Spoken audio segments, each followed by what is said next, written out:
Walker, Texas Strand? Ladies and gentlemen, welcome to the Fear the Walking Dead Catch-Up Aftershow.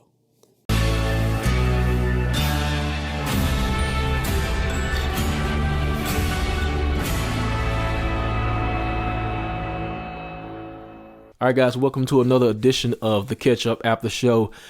Fear the Walking Dead is getting the after-show treatment. I did not know if I was going to cover the show or not, but after these first two episodes, I got to say Fear has really impressed me, guys. So, before I get into today's show, this is going to be a quicker format. Just going to kind of like be highlights or top moments, and then I'll kind of get into as far as the plot wherever review takes me. But the long drawn out 30-minute episodes, I gotta cut them short. So with that being said, I'm gonna get into the show in just a moment, but I'll give my quick review of episode 1 since I missed it. But I actually went back and watched it like 3 times. I enjoyed it that much. Now the only problem with this episode is that I had to suspend my disbelief, or should I say, a whole lot for this episode, because the main issue I had was with Morgan or should I say one arm on 2% battery Morgan. He was doing everything in this episode, from climbing up to the water tower. Keep in mind, he's badly damaged, climbing up to the water tower, and then pulling up his supplies up to the water tower that he collected, to fighting the bounty hunter guy, which I'm kind of sad that he died. I thought it looked like he was being set up to being carried throughout the season instead of just kind of like a one episode character, kind of like the other black lady, that was I can't remember her name. Y'all know the crazy lady that was on the radio in like season 4 or 5 or something like that. I thought it was going to kind of be something like that, but nah, they killed him off quick. But my problem with that was how Morgan killed this guy. He did have a little help from Isaac, but I mean, come on, man. Like I said, this guy is badly wounded. He's got gangrene, and he's been somehow living with bullets in his chest wound for 5-6 weeks or whatever. And he's made it this far. And I'm like, and I know the dude got attacked. Isaac helped him out or whatever. So at best, the bounty hunter was, let's say he's 90% or 85%.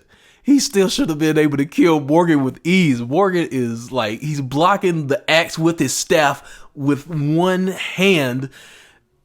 And I really had to turn down my reality meter for this episode. But for the most part, I liked it. It was a great episode, and I liked the ending where Morgan is no longer red eyes. We thought everybody was talking about he's immune or something like that. And of course it was because he was so badly damaged that, his skin was going through necrosis and the smell was throwing off walkers or whatever. But yeah, towards the end of the episode, she finds dude's head because Morgan has chopped it off, and oh, Morgan is dead. You dealing with something new now. You better have my peanut butter protein bar when I see you, bitch. But anyway. Oh, man.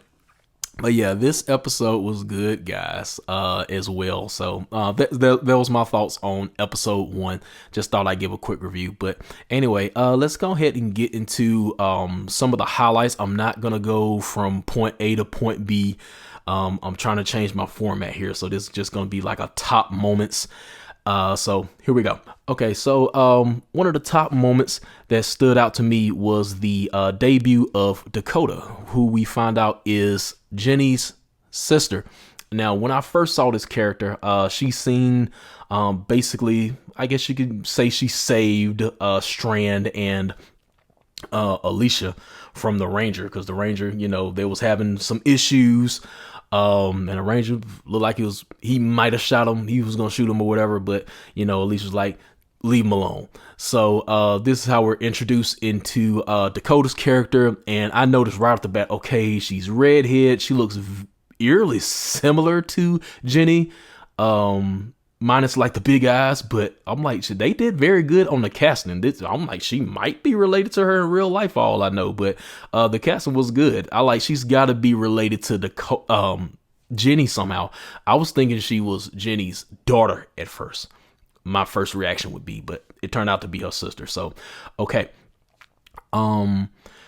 Anything else that I want to talk about? I guess, do y'all think she can be trusted? It was just kind of alluded to. I know she saved Charlie, who was also brought back in this episode, and once again Charlie's running away. She tried to run away 2 times, so she's still running away from stuff. So that doesn't change. But yeah, she saved her during the episode when they had to clear out the walkers or whatever in that room. And so is she like just doing it to kind of get in good with them? Is she like some type of sleeper cell? Is she a spy, or is she genuinely want to get away from Lawton and Jenny or whatever? So it still remains to be seen. Right now, I think she's on the up and up. I think she's genuine as far as her motives or whatever, but you never know. So right now, I like Dakota. So we'll see what happens. But also, I will have to say that she could become a weakness for Jenny. This is the first time in this series that we have seen Jenny kind of vulnerable, or show some type of vulnerability. Because when Jenny was trying to find her, and when they found her at the end of the episode, she was like, "Don't you ever do that again." She hugs her or whatever. So she isn't totally heartless. She does have some sort of weakness. So do you think one of the characters might use her against Virginia? Because she seems like that's the only person she cares about at the moment. So let's think about that. Okay. So, my second top moment, these aren't in order, by the way. These are just some things that stuck out to me. So this is like a top 5 or anything like that. Daniel's, what's Daniel's last name? Is it Salazar? But I think it's Salazar, but let's just say Daniel. Daniel's, ruse. Cause, at the beginning of the episode is led to believe he has some type of amnesia, that he doesn't remember things. When Stran and Alicia are brought back to Jenny, and he's cutting her hair, so he's the resident barber now. So, but yeah, we see the head injury on top of his head. But we later find out that it's from Stran shooting him in the head. I forgot that happened. So. But yeah, it seemed like there was some type of focus on the head. So, that was one thing. And also we saw his hand shaking. But he put on a good ruse, y'all. So, because at the end of the episode, y'all know what happened, but I'm going to get to that later. But, yeah, his hand shaking. So my first reaction is, okay, man, at first I was like, no, Daniel, he's, Mr. Art of War and everything like that. So he has a plan. So when you bring those two things into factor or whatever, the head injury and the hand shaking. So I'm like, okay, this is legit. So at this point I'm thinking, okay, Daniel has this amnesia, so that kind of sucks. But anyway, of course we know what happened towards the end of the episode. Okay, so next highlight of the episode here, I like to call Stran's Deceit. We all know Stran, even though he's grown as a character in the series, there's still those old shades of Stran as far as taking advantage of others and stuff like that. And we saw that later in the episode when they were trying to clear the walkers out, and he told Sanjay, who we saw in the beginning of the episode, who was tasked to clear the walkers out, but he kind of bitched out or whatever and let everybody else die. And he kind of did the same thing during the latter part episode when they tasked Alicia and Strand with clearing the walkers out of that room.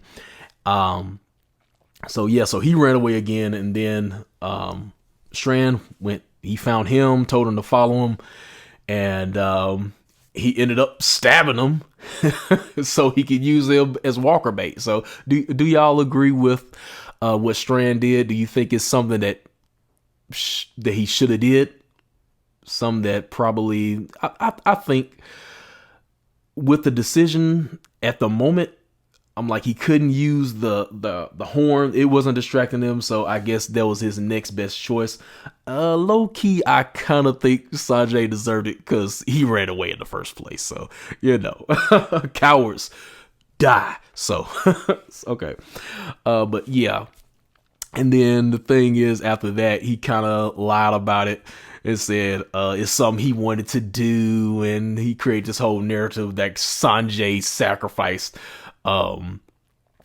himself for everybody or something like that. So anyway, so I guess in the end, Sanjay kind of got what he really desired, even though, he ran away. He wished he did something to contribute. So I guess he did contribute in some way. So, but anyway, but of course, things like this always come to light. So will this little dirty secret of Strand come to light at some point in Walking Dead, in Fear the Walking Dead or whatever? Things like this usually always come to light. So I think this Alicia or whoever will find out what he really did. How will this affect their relationship if one of them finds out that he actually did kill him and used him as walker bait? Okay, so next top moment here is Strands Promotion. Is Stran a ranger now? He has a little key to the city or whatever, but one of the guys towards the end of the episode was like, "Welcome to the club." So is he a ranger or something like that? But anyway, he got a little pull now. So he clears out the walkers, but they find out that they did all this for nothing. There was nothing in the room, no weapon of mass destruction, anything like that. And Jenny's purpose of getting that room cleared was basically to find her leader or whatever, so she could raise an army to fight this mysterious opponent who I guess at this point we believe is Morgan. I don't know, maybe she's preparing for Morgan. She probably thinks Morgan's going to get a group of people to go against hers or something like that. But that's all we're led to believe as far as who she's preparing for, because Dakota mentioned it as well as, she thinks it's a weapon inside there, and she's mentioning Morgan, even though she's not mentioning him by name. We're led to believe she's talking about Morgan as far as getting prepared for whatever enemy. So so we found out all this is pretty much to find out her next leader or whatever. So he basically gets a promotion. She gives him the little key or whatever, so you have a key to the city, and one of his perks is able to relocating all his friends and stuff like that. He's gonna send Alicia off to some faraway land we don't know. Janice, she's gonna be staying behind and on laundry duty. I don't know about Charlie. I forgot where Charlie is supposed to be going. I don't think they mentioned it. But so far, those are all the characters we see. We haven't met the other characters that have been split up from the pack. So that's about it on that. Okay, so final moment of the night would have to be the reveal of Daniel's whole ruse. Daniel is the GOAT, man. Daniel is the GOAT of fear. Oh my God. You kind of thought like, okay, it may be possible that he does have this amnesia, but at the back of your mind, he's like, okay, well, I'm waiting for it. And once he was in the scene with the ranger, and then he told him he needed his good pair of scissors or some crap like that, and he went back and he was by himself, and it was like, oh man, here we go. And then of course we see Morgan has made it to Lawton, and he says he needs Daniel's help. They shake hands. So at this point, we know that Daniel completely knows where he is. He's cognizant, and he's playing this whole ruse, man. I'm talking about Art of War 101. But yeah, that was my favorite moment of the night. Those two reuniting. Great to see Morgan once again. The new Morgan anyway. I hope they don't cut his hair. He mentioned he had this little sneaky line like, "You look like you need a haircut, friend." They better not cut Morgan's hair. I like the way Morgan looks right now with the beard and the little mini fro, the cowboy hat or whatever. I kind of got a little Morgan. I'm trying to get a little Morgan going on myself. I got the hair right. I just need my beard just to grow a little bit, But anyway, yeah, that was pretty much the episode. Those are some of my favorite moments. But yeah, look forward to episode 3. I did not watch the preview or anything yet, so I don't know what's coming. But yeah, guys, y'all tell me y'all thoughts on the episode. But I guess now that that's over, I guess I'm gonna go ahead and get into my thoughts for not Fear the Walking Dead, but The World Beyond. So far I do like the series. It does kind of have more of a youthful feel to it because it's based on these teenagers or whatever. So but so far I like it. I like the story. I do see some people complaining about the gay spot in there. It's just TV, man. I mean, like, you got to deal with, you got to expect for them to add these obligatory diverse moments in these series. So we got it with Jesus and old boy in Walking Dead. I can't remember his name, right? Aaron. Even though it was technically written, it was already written in the comments, I believe, that they were gay or something like that. So that was bound to happen. But even with Power, just going off topic real quick, they introduced the Drew and his character was gay. So yeah, it's nothing really you can do about it. Either you can watch it or not. But yeah, so The World Beyond is cool. I might do reviews on that. I don't know, but I'm enjoying the series so far. Let's talk about the season finale, season 10 finale of The Walking Dead. I thought it was a good episode.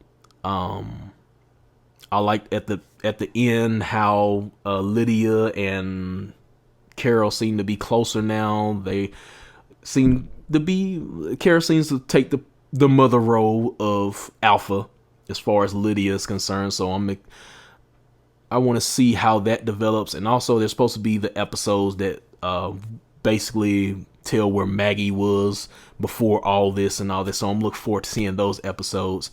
But yeah, it was a good episode. The only thing I kind of disagree with was the beta climax. I mean, the fight could have been a little bit longer. He got distracted by Negan, which I thought was funny. And then just Daryl comes in, stabs him in the eyes, and that was pretty much it. But I mean, yeah, but what can you do? Other than that, I think just this episode suffered from, you had the anticipation of the episode, and then with the COVID crisis, they had to take the break because of the editing issues. So I thought that killed a lot of the momentum, of course. So of course it's understandable why the viewers were down. And plus you have the AMC app or whatever. I just got AMC Plus. That's how that's how I'm doing this review right now. As y'all notice, it's daytime, not night. So yeah, I watched it already. But yeah, so people may be watching on that app as well. So there's really no telling how many people are actually watching it. But yeah, they did take a blow from, having to take so long to premiere the episode.